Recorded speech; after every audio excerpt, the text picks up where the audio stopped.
Selamat siang Bapak Ibu semua. Sebagai pemateri yang kesekian, ini sudah jam 12, saya akan sadar diri, ini tidak akan lama-lama, karena sesuai arahan Pak PLT Wali Kota tadi, Tasikmalaya itu kota kuliner. Jadi udah jamnya kita makan siang, jadi kita jangan lama-lama. Baik, saya pertama sebelum masuk materi, langsung saya akan highlight pernyataan Pak Yus yang buat saya ini juga akan menjadi hal yang penting buat kita, yang dikatakan Pak Yus bolak-balik di akhir ada tadi Kementan Kepirjen 22 yang baru aja terbit kemarin ya Pak Yus, terbit tanggal 24 Juni.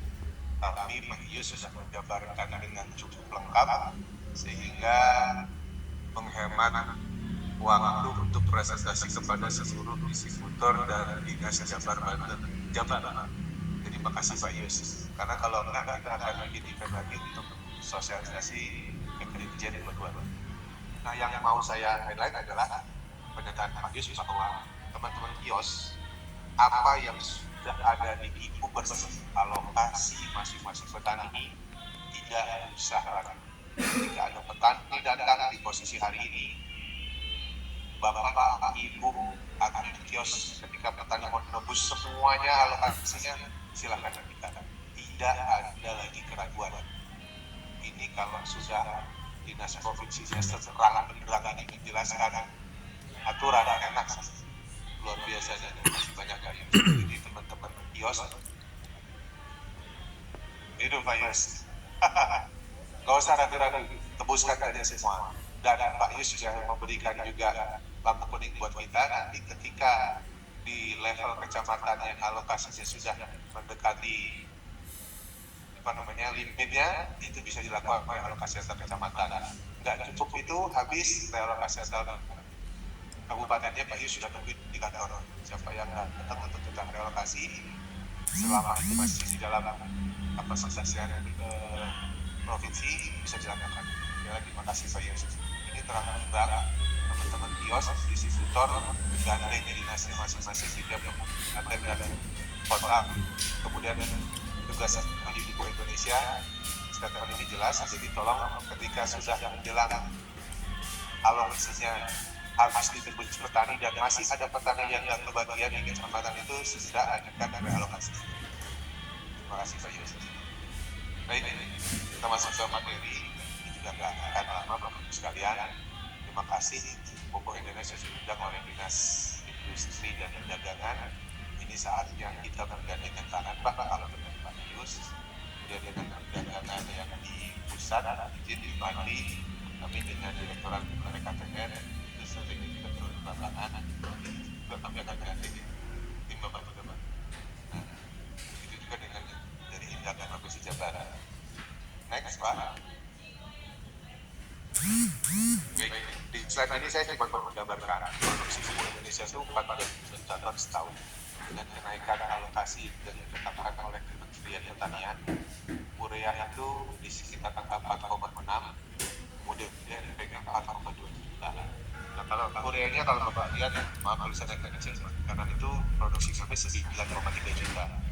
Atas pemenuhan kenaikan alokasi volume menjadi 4,6 teman. Yang NPK agak sedikit menarik datanya, fasilitas produksi kami setahun cuma 3,9. Sementara kita untuk memenuhi kenaikan volume adalah 4,2. Kurang dong untuk Indonesia. Iya, kurang secara produksi, tapi jangan lupa di akhir tahun kami punya 1 juta ton stok NPK. Jadi secara produksi kurang, tapi secara jumlah yang tersedia di lapangan nggak kurang. Nah, sebelum mulai penugasan, Bapak Ibu sudah akan lihat di gudang ini 3 kami NPK nggak akan kosong. Itu juga sampai hari ini silakan cek di gudang Tasikmalaya, rata-rata stok kami 200% dari ketentuan stok minimum. Next Pak. Ini adalah fasilitas sarana dan prasarana distribusi kami sebagai Pupuk Indonesia yang sudah menjalankan penugasan subsidi lebih dari 15 tahun. Maka tentu saja prasarana distribusi nasional kami sudah cukup baik dengan sektor nanti secara nasional ada 1.062 nasionalnya, kemudian ada 20 kios. Tentu saja sekalian menjawab bahwa aplikasi e-bookers yang tadi Bapak barukan secara sistem itu memang kami akui Pak, tidak ada sistem yang berjalan baik selama misalkan 2 bulan dan turut sistem ini rapi sekali tidak. Kami akui beberapa waktu sistem juga mengalami gangguan, ada bug, ada hama, itu terjadi Pak. Tapi SLA-nya semakin kami perbaiki juga, tidak ada masalah untuk mengakui sistemnya. Teriakan-teriakan dari rekan-rekan kios distributor itu untuk pejabat sendiri selalu melakukan respon dengan cepat karena digitalnya di DKI dan nasional itu bisa merespon dengan cepat. Tapi itu memang fakta, tapi tidak ditutupi. Makanya yang kami minta dari Bapak Ibu distributor kios, ketika terjadi hambatan itu segera teriakan, baik pada AE kami, pada AE maupun pada saya sekaligus yang ada di kantor jabatan. Next Pak. Ya, jadi kalau secara aturan Bapak Ibu bisa lihat di sini, kami di Pupuk Indonesia itu full diatur. Jadi kebutuhan IADKK khusus dari mulai dari tangki dan kokang sampai ke penjuru pertanian. Kemudian jumlah itu diajukan yang tadi Pak Yus bilang, jumlahnya kurang lebih IADKK itu 12 juta ton permintaan. Nah, kalau Bapak lihat di sisi bagian kanan sana, setelah itu sudah bisa ton itu diajukan, maka Bu Sri Mulyani akan lihat anggaran dari pemerintah, Pak Wali Kota dan yang mereka buat batas ya, kasihnya sudah dibatasi waktu awal tahun 4,7, Pak Yus sudah bilang, dan dinaikkan sekarang ke 9,5. Alhamdulillah seluruh kabupaten rata-rata kenaikan dari 4,7 ke 9,5 kurang lebih 100%. Nah, itu diingat juga nanti 9,5 itu adalah alokasi yang diturunkan angkanya ke tiap provinsi dan juga tentu nanti melalui SK di bupatinya sampai ke level kecamatan.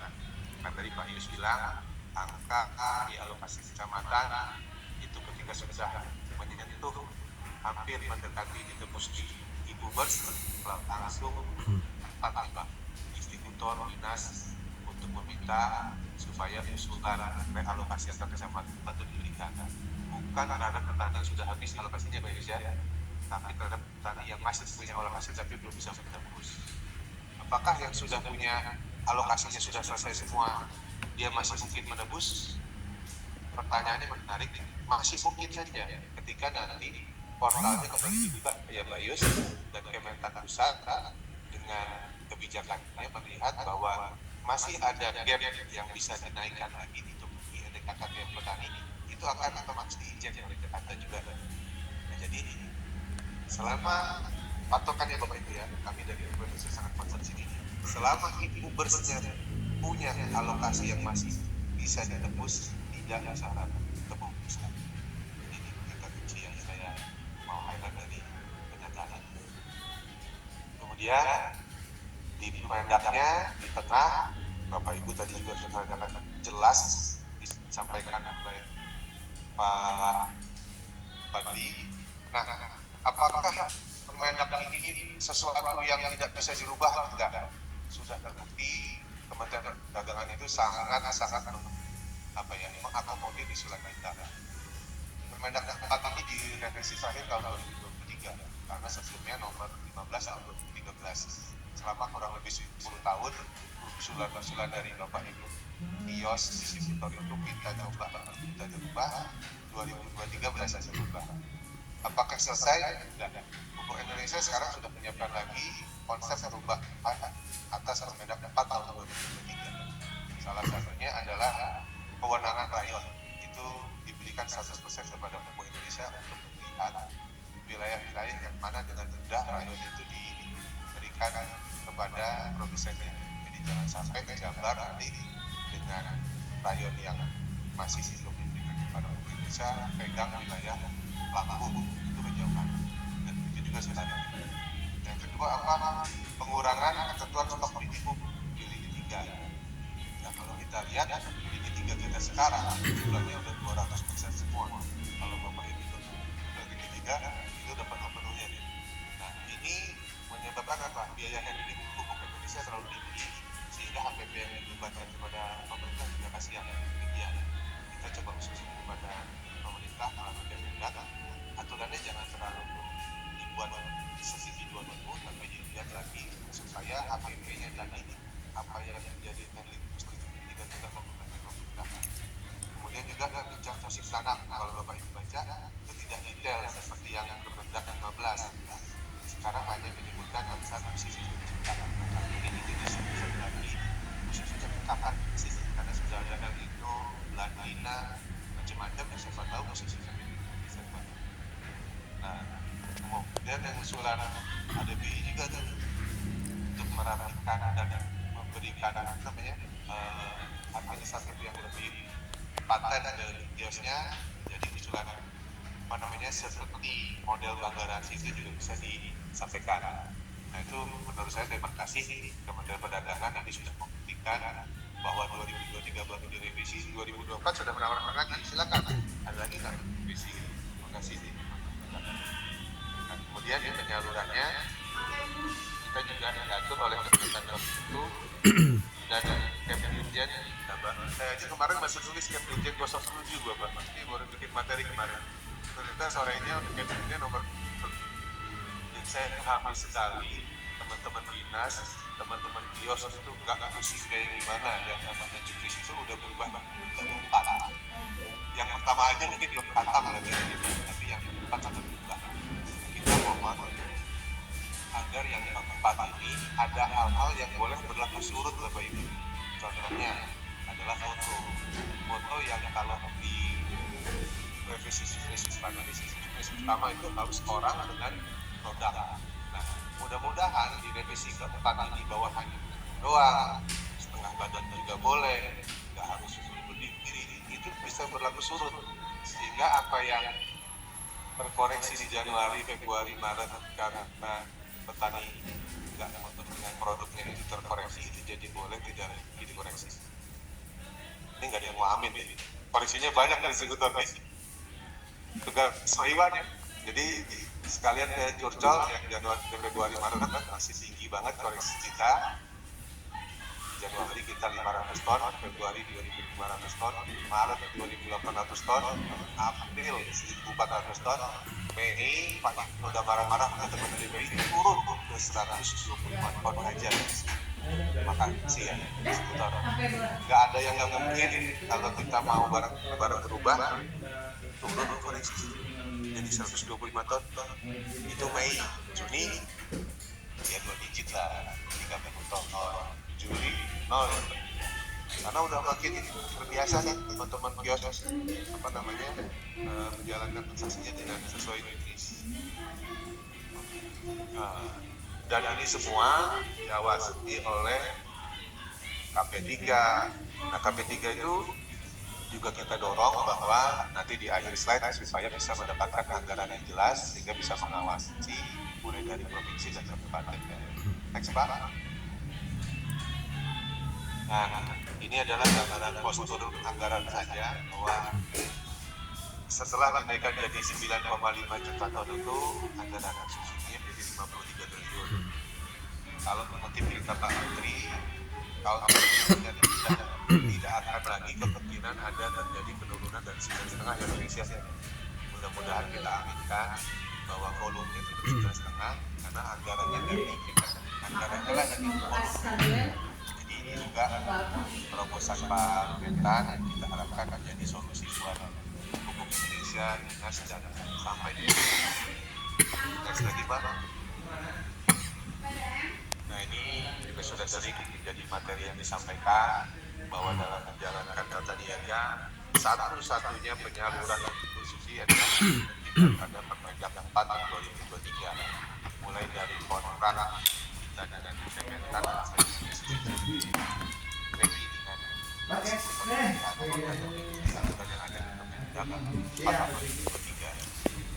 kemudian tanah 1 2024 itu juga akan mengatur bagaimana cara penulisan di kios.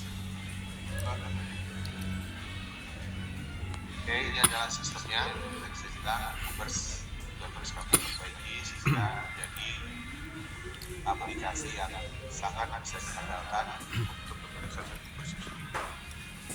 Next, ini adalah sinergitas bagaimana pengawasan bersama kami saya sebutkan